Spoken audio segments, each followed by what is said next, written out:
इस सेशन में बच्चों हम लोग polar representation of a complex number मतलब किसी भी सम्मिश्र संख्या के ध्रुवीय रूप के बारे में पढ़ेंगे। तो ये तो हम जानते हैं कि जैसे मान लीजिए ये इसका आर्गन प्लेन पे पॉइंट P है, इसके कोऑर्डिनेट्स अगर XY हैं, ये देखिए XY इसके कोऑर्डिनेट्स हैं, तो हम रिप्रेजेंट कर सकते हैं Z = x + IY। ठीक है, और यहाँ पे जो डिस्टेंस है पॉइंट P का, जो ओरिजिन से डिस्टेंस होता है, लेंथ है इसको हम R से डिनोट करते हैं, और ये मॉड्यूलस ऑफ Z के बराबर मतलब √x² + y²। ये हम लोग पढ़ चुके हैं। तो अब पोलर रिप्रेजेंटेशन का क्या मतलब रहता है कि आर्गन प्लेन में कोई भी पॉइंट P को अगर हम r θ से डिनोट करें, मतलब पॉइंट P के कोऑर्डिनेट्स को क्या माने, हम ऑर्डर्ड पेयर की तरह माने कि ये एक यूनिक ऑर्डर्ड पेयर r θ है। तो जो किसी भी पॉइंट P के ये पोलर कोऑर्डिनेट्स कहलाते हैं। पॉइंट P के वैसे तो कोऑर्डिनेट्स क्या है, x कोऑर्डिनेट इसका मतलब ये डिस्टेंस x और ये डिस्टेंस y, और xy कोऑर्डिनेट का मतलब है x + IY, इसको कॉम्प्लेक्स नंबर के फॉर्म। लेकिन अगर इसी P को हम r θ से डिनोट करें तो r θ इसके पोलर कोऑर्डिनेट्स कहलाते हैं। और यहाँ पे अब r और θ क्या है, देखिए ये जो लाइन है, ये पॉइंट P को ओरिजिन से मिलाने वाली लाइन, ये x एक्सिस का जो एंगल बना रही है ये θ है, और ये डिस्टेंस r है जो कि मॉड्यूलस ऑफ z के बराबर है। अब ये जो हम इसको x और y को इन टर्म्स ऑफ θ कैसे चेंज कर सकते हैं, तो देखिए जैसे बच्चों ये है, ये डायग्राम है, यहाँ पे ये r इसके पोलर कोऑर्डिनेट्स इसके कोऑर्डिनेट्स xy या पोलर कोऑर्डिनेट्स मैंने अगर इसमें r θ लिखा है, ठीक है, ये देखिए, तो ये अगर इसमें r θ मैंने लिखा हुआ है, तो इसमें हम इस लाइन को ऐसे मिला दिया, मैंने राइट एंगल ट्राइंगल बना दिया अगर, तो यहाँ पे ये एंगल θ है, ये वैल्यू xy कोऑर्डिनेट होने की वजह से ये डिस्टेंस OAX है, PAY है, तो यहाँ पे cos θ क्या हो जाएगा, cos θ हो जाएगा base upon hypotenuse that is x/r। आप देखिए x/r यहाँ पे cos θ हो गया, इससे x की क्या वैल्यू हो जाएगी, r cos θ। ठीक है, r इधर मल्टीप्लिकेशन में चला गया। इसी तरह से sin θ की क्या वैल्यू हो जाएगी, y/r, perpendicular upon hypotenuse, y/r की वैल्यू sin θ है, तो इससे y क्या हो जाएगा, ये r इसके मल्टीप्लिकेशन में चला जाएगा, तो क्या हो जाएगा, ये r sin θ। y तो x = r cos θ, y = r sin θ। ये इसके पोलर कोऑर्डिनेट्स है, जहाँ पे r को हम क्या कहते हैं, modulus of the complex number है, r यानी कि z that is √x² + y², और जो θ है, θ यहाँ पे एंगल है, इसको हम कहते हैं आर्ग्यूमेंट ऑफ z, आर्ग्यूमेंट, और इसको शॉर्ट में हम लोग क्या लिखते हैं, ARG, आर्ग्यूमेंट ऑफ z। ठीक है, तो इस तरह से जो हमारा complex number z = x + IY है, वो क्या बन जाता है, x की वैल्यू रख देंगे r cos θ, और y की वैल्यू रख देंगे r sin θ। तो z = r cos θ और I × r sin θ, इसमें से r को कॉमन ले लिया, तो क्या बचेगा, cos θ + I sin θ। तो जब हम किसी कॉम्प्लेक्स नंबर x + IY को in terms of r in bracket cos θ + I sin θ लिखते हैं, तो ये इस कॉम्प्लेक्स नंबर का ये पोलर फॉर्म कहलाता है। ठीक है, और ये बता चुकी हूँ मैं कि θ क्या चीज़ है। अब बच्चों θ यानी कि आर्ग्यूमेंट, θ को लेने के हमारे पास 0 से 2π के बीच भी ले सकते हैं, लेकिन जनरली हम लोग, क्योंकि एक कंप्लीट रोटेशन होना चाहिए, 0 से 2π लें, या दूसरा आमतौर पे ये जो लिया जाता है ये -π से +π के बीच। -π से +π के बीच का क्या मतलब है कि या तो एंगल, अब आप इसको देखिए, जैसे ये एंगल है, मान लीजिए ये पूरा एंगल, या तो ये ऐसे, ये पूरा ये +π रोटेट करेगा, तो ये फर्स्ट और सेकेंड क्वाड्रेंट होगा। और अगर -π इंटरवल कहाँ से हो जाएगा, 0 से -π का मतलब नेगेटिव एंगल ऐसे ये क्लॉकवाइज चलेगा, ये इस तरह से। तो यहाँ से लेके यहाँ तक जब एंगल चलेगा, ये एंगल चलेगा तो ये -π, और ये पूरा एंगल चलेगा तो +π। तो अब हम लोग आगे पर जब इस पे बेस्ड क्वेश्चन सॉल्व करेंगे तो हमें जब इस R cos theta plus I sine theta में जब हम लोग बच्चों लिखेंगे तो इसमें हमें ये जो इसका फॉर्मूला है, ये थीटा की क्या वैल्यू रखनी, ये हमें डिसाइड करना पड़ेगा। तो आपको मैं एक बात बता देती हूँ, और ये एनसीईआरटी की बुक में भी शायद नहीं है बच्चों, कि अगर थीटा फर्स्ट क्वाड्रेंट में पड़ता है, ठीक है, तब तो उसको जैसे थीटा हम लोग फॉर्मूले में वैसे ही थीटा लिखेंगे। अगर थीटा सेकेंड क्वाड्रेंट में पड़ता है, ये देखिए सेकेंड क्वाड्रेंट में ये सेकेंड क्वाड्रेंट में ये पड़ रहा है, यहाँ पे अगर हमारा ये यहाँ से यहाँ तक जा रहा है, ये इसके एरो हेड से आप देखिए ये, तो इसकी जो भी हमें थीटा की वैल्यू आएगी, हम जब यहाँ पे वैल्यू रखेंगे पाई माइनस थीटा लिखेंगे। अब अगर थीटा थर्ड क्वाड्रेंट में पड़ता है तो थर्ड क्वाड्रेंट के लिए हम लोग, क्योंकि हमने माइनस पाई से प्लस पाई का इंटरवल लिया है, तो थर्ड क्वाड्रेंट के लिए हम लोग पूरा यहाँ से आएंगे तो हम पाई से आगे बढ़ जाएंगे, तो यहाँ से हम नहीं ले सकते। अब हम कहाँ से लेंगे, यहाँ से लेंगे। तो आप देखिए यहाँ से जो थीटा, ये पूरी वैल्यू, ये जो थीटा की वैल्यू है, तो ये क्या हो जाएगी इसमें, ये जब यहाँ पे एंगल होगा थीटा, तो आप देखिए ये पूरा 180 डिग्री, मतलब पाई में से हमें इस वैल्यू को माइनस करना पड़ेगा, ठीक है। तो ये क्या हो जाएगा, यहाँ पे ये वैल्यू हो जाएगी minus of pi minus theta, ठीक है, minus of pi minus theta, और जो कि क्या हो जाएगा थीटा माइनस पाई, ठीक है। इसी तरह से ये यहाँ पे ये है बच्चों, ये थीटा यहाँ पे अगर हमारा ये थीटा है, दिस इज थीटा, ओके, ये थीटा है, तो इसकी वैल्यू क्या हो जाएगी, minus of pi minus theta, क्योंकि हम ऐसे चल रहे हैं, इस तरह से हमारा इस तरह रोटेशन चल रहा है, तो ये क्या हो जाएगा माइनस थीटा माइनस, एक मिनट सॉरी बच्चों, ये थीटा हमने इसको लिया था, क्योंकि इसमें देखिए थीटा ये था, इसमें थीटा ये था, इसमें थीटा ये था, ये 0 to पाई वाला रोटेशन है, क्योंकि माइनस पाई से प्लस पाई के बीच ही हमें रहना है। अब हम थर्ड क्वाड्रेंट में ये अगर थीटा है, थीटा यहाँ से यहाँ तक है, तो इसका आर्ग्यूमेंट क्या हो जाएगा, माइनस ऑफ, क्योंकि पूरी वैल्यू पाई माइनस पाई है, ठीक है, minus of pi minus theta, क्योंकि हम नेगेटिव एंगल से चल रहे हैं, तो माइनस ऑफ ये पूरी वैल्यू पाई है, ये थीटा है, तो क्या हो जाएगा minus of pi minus theta.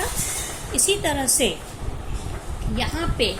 Fourth quadrant में क्या हो जाएगा, अगर थीटा आर्ग्यूमेंट ऐसा है तो हम इसको क्या बोलेंगे, माइनस थीटा। तो इसी को लेके हम इस न्यूमेरिकल्स को या इसके बेस्ड क्वेश्चंस को सॉल्व करेंगे बच्चों। में उस पर हम लोग देखिए क्वेश्चन ले रहे हैं, ये है z is equals to 1 plus I root 3, इसको हमें पोलर फॉर्म में कन्वर्ट करना है। तो कोई भी कॉम्प्लेक्स नंबर अगर z is equals to x plus I Y है, तो इसका पोलर फॉर्म क्या होता है बच्चों, r इन ब्रैकेट क्या लिखते हैं हम लोग, cos theta plus I sine theta, ठीक है। तो इसको जब हम लोग कंपेयर करेंगे, यहाँ पे आप देखिए ब्रैकेट वगैरह खोल दें इसको, तो ये r cos थीटा और r i इंटू r, ये हो जाएगा r cos theta plus i into r sine theta. तो अब इसको और इसको हम कंपेयर करें यहाँ पे, तो इसका क्या मतलब होता है कि ये जो x है ये रियल पार्ट है, ठीक है, और i का जो कोफिशिएंट है ये इमेजिनरी पार्ट है, मतलब x की वैल्यू हमें पहले से पता, पोलर फॉर्म के लिए x is equals to R cos theta होता है, इसलिए यहाँ पे x की जगह पे क्या होगा, 1 is equals to R cos theta, ठीक है। और इसी तरह से y is equals to R sine theta होता है, यहाँ पे क्या हो जाएगा, √3 is equals to R sine theta, ये हो गया। अब इन दोनों को स्क्वायर करें और ऐड करें, तो इसका स्क्वायर करेंगे तो क्या हो जाएगा, 1 square 1 is equals to R square cos square theta, और इसको करेंगे तो क्या हो जाएगा, √3 का स्क्वायर, ठीक है, √3 का square is equals to R square sine square theta. मान लीजिए ये इक्वेशन 1 है, ये 2 है, इन दोनों को अब अगर हम ऐड करें तो हमें क्या मिलेगा, LHS को ऐड करिए और RHS को ऐड करिए, तो LHS मिल जाएगा 1 + 3 √3 का square 3 is equals to R square cos square theta plus R square sine square theta, जिसमें कि हम कॉमन ले लेंगे R स्क्वायर को cos square theta plus sine square theta, तो इससे और ये वैल्यू क्या हो जाएगी 1 हो जाएगी। इसका मतलब है R square into 1 that is R square is 4, तो R क्या हो जाएगा, यहाँ पे R की वैल्यू हो जाएगी 2। वैसे तो ±2 होती, लेकिन ये एक मॉड है, मॉड्यूलस है, आर्ग्यूमेंट है, जैसे आप इसमें समझ सकते हैं। ये पॉइंट P है, इसके पोलर कोऑर्डिनेट R क्या क्या है, ये 1 है, real part is 1 and imaginary part is 3, तो आप देख, और ये थीटा है मान लीजिए, ठीक है। तो आप देख सकते, क्योंकि ये डिस्टेंस हमेशा पॉजिटिव वैल्यू होती, नेगेटिव नहीं ले सकते, इसलिए R की वैल्यू हम सिर्फ क्या लेंगे +2, because R must be greater than 0। अब इससे हमारा, अब देखिए क्या था हमारे पास, 1 is equal to R cos theta था, तो इससे क्या हो जाएगा, वैल्यू अगर हम रखते हैं 1 is equal to R cos theta और 1 is equal to 2 cos theta और cos theta is equal to 1/2, ठीक है। इसी तरह से दूसरे वाले में देख लीजिए, √3 is equals to R sine theta था, तो 2 रख दीजिए, 2 साइन थीटा, तो इससे साइन थीटा क्या हो जाएगा, sine theta is equals to क्या हो जाएगा, √3/2। अब आप देखिए cos थीटा साइन थीटा दोनों पॉजिटिव हैं, दोनों पॉजिटिव है, इसका मतलब ये फर्स्ट क्वाड्रेंट है, और वो थीटा कौन सा एंगल है, थीटा की कौन सी वैल्यू लें जिसमें कि cos थीटा 1/2 होता और साइन थीटा √3/2 होता, कॉमन वैल्यू, तो हम कह सकते हैं वो वैल्यू होती है π/3, क्योंकि cos π/3 cos 60 degree 1/2 and sine 60 degree √3/2, तो हमने दोनों के साइन से देखा, फर्स्ट क्वाड्रेंट था, वैल्यू से देखा तो थीटा ये आ गया, तो इसलिए पोलर फॉर्म क्या हो जाएगी, पोलर फॉर्म में हमें इक्वेशन लिखनी है, polar form is equal to, formula क्या था बच्चों पोलर फॉर्म का, R in bracket cos theta plus I sine theta, तो ये क्या हो जाएगा, R की जगह 2, cos थीटा की जगह पे क्या रखेंगे हम लोग, cos थीटा 1/2 आया है, नहीं सॉरी, यहाँ पे ये क्या, cos थीटा की value cos π/3 plus I sine π/3, ठीक है। तो ये हमें इस 1 + I√3 का पोलर फॉर्म मिला, R इज इक्वल ये Z इज इक्वल्स टू ये, ठीक है। इसी तरह से इसका हम लोग एक क्वेश्चन और ले रहे हैं, एक कॉम्प्लेक्स नंबर ले रहे हैं, इसमें भी हमको क्या करना है, -16/1 + I√3, इसको हमें पोलर फॉर्म में कन्वर्ट करना है, ठीक है। तो उसी तरह से सबसे पहले तो हम इसको स्टैंडर्ड फॉर्म में, मतलब a + IB की फॉर्म में करेंगे, ओके। तो R is equals to -16/1 + I√3, इसको ऊपर नीचे हम 1 - I√3 से मल्टीप्लाई और डिवाइड करेंगे, जो कि पूरा सॉल्व होके ये आपको पता है डिनोमिनेटर क्या हो जाएगा, 1 का स्क्वायर माइनस I√3 का स्क्वायर हो गया, और ऊपर क्या हो जाएगा, -16 से ये जब मल्टीप्लाई हो जाएगा तो ये क्या हो जाएगा, माइनस, ये ब्रैकेट में कर दें हम इसको, -16 + I√3, ठीक है। तो क्या हो जाएगा ये, और सॉल्व होने पर ये -16 + I√3 अपॉन, और I√3 का square, I² into 3, I² is -1, ये -1 ये -1 मिलके प्लस हो गया, तो +3, ठीक है। ये 16 हम इसको इंटू 16 है बच्चों ये, ठीक है, ये 16 से दोनों जगह पे मल्टीप्लाई होगा, या इसको बेटर अभी हम -16 को कॉमन ही लिए रहे हैं, उसको ना चेंज करें, तो 1 माइनस i√3/4, ये वैल्यू क्या हो जाएगी, ये पूरी वैल्यू +3 बन गई और ये 1 4, तो इससे ये कट जाएगा नंबर 4 टाइम्स, तो क्या आ जाएगा हमारा ये जो नंबर है ये क्या बन गया, -4 प्लस i√, ये और 4 से ये मल्टीप्लाई हो जाएगा i इंटू 4√3, ठीक है, ये हमारा नंबर बन गया। अब इसके बाद हम इसको उसी तरह से करेंगे, ये जो रियल पार्ट है हमारा r cos थीटा, हमारा ये z है, -4 है, ठीक है, और r sin थीटा हमारा 4√3 है, तो दोनों को हम स्क्वायर करके ऐड जब करेंगे, r² cos² theta plus sin² theta is equals to 4² plus 4² into 3, तो ये पूरी वैल्यू क्या आ जाएगी बच्चों, ऐड करने पे 16 प्लस 48 दैट इज 64, ठीक है, तो इससे क्या हो जाएगा, और ये वैल्यू 1 है, तो r² इज इक्वल्स टू 64, मतलब r is equals to √64 that is 8। अब हमारा r cos थीटा -4 था, तो cos थीटा क्या हो जाएगा, -4/r -4/8 -1/2, और साइन थीटा क्या हो जाएगा, r साइन थीटा 4√3 था, तो साइन थीटा इज 4√3/r, ये r डिवीजन में 4√3/8, तो कितना हो गई, √3/2। अब आप ये देखिए बच्चों,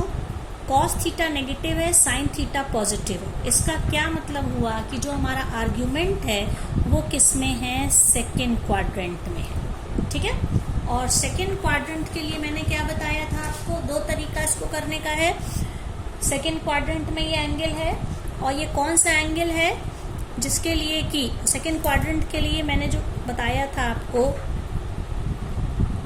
फॉर सेकेंड क्वाड्रेंट एंगल क्या होता है, argument of z is equals to, ये क्या होता है, पाई माइनस थीटा, और यहाँ पे थीटा क्या है, cos थीटा 1/2 किस में होता है, cos 1/2 π/3, और ये भी जो है वही सेम वैल्यू जो पिछले क्वेश्चन में थे, √3/2 भी π/3 होता है, तो यहाँ पे क्या हो जाएगा, पाई माइनस π/3, क्योंकि cos π/3 1/2, साइन π/3 √3/2, और सेकेंड क्वाड्रेंट क्यों लिया, sine theta positive cos theta negative, तो हमारा आर्ग्यूमेंट क्या बन गया, पाई माइनस π/3 विल बी 2π/3, तो इससे हमारा पोलर फॉर्म में क्या हो जाएगा, r की क्या वैल्यू है, r हमारा कितना आया था, 8 in bracket cos theta plus i sin theta cos 2π/3 plus i sin 2π/3, ये हमारा आंसर हो गया।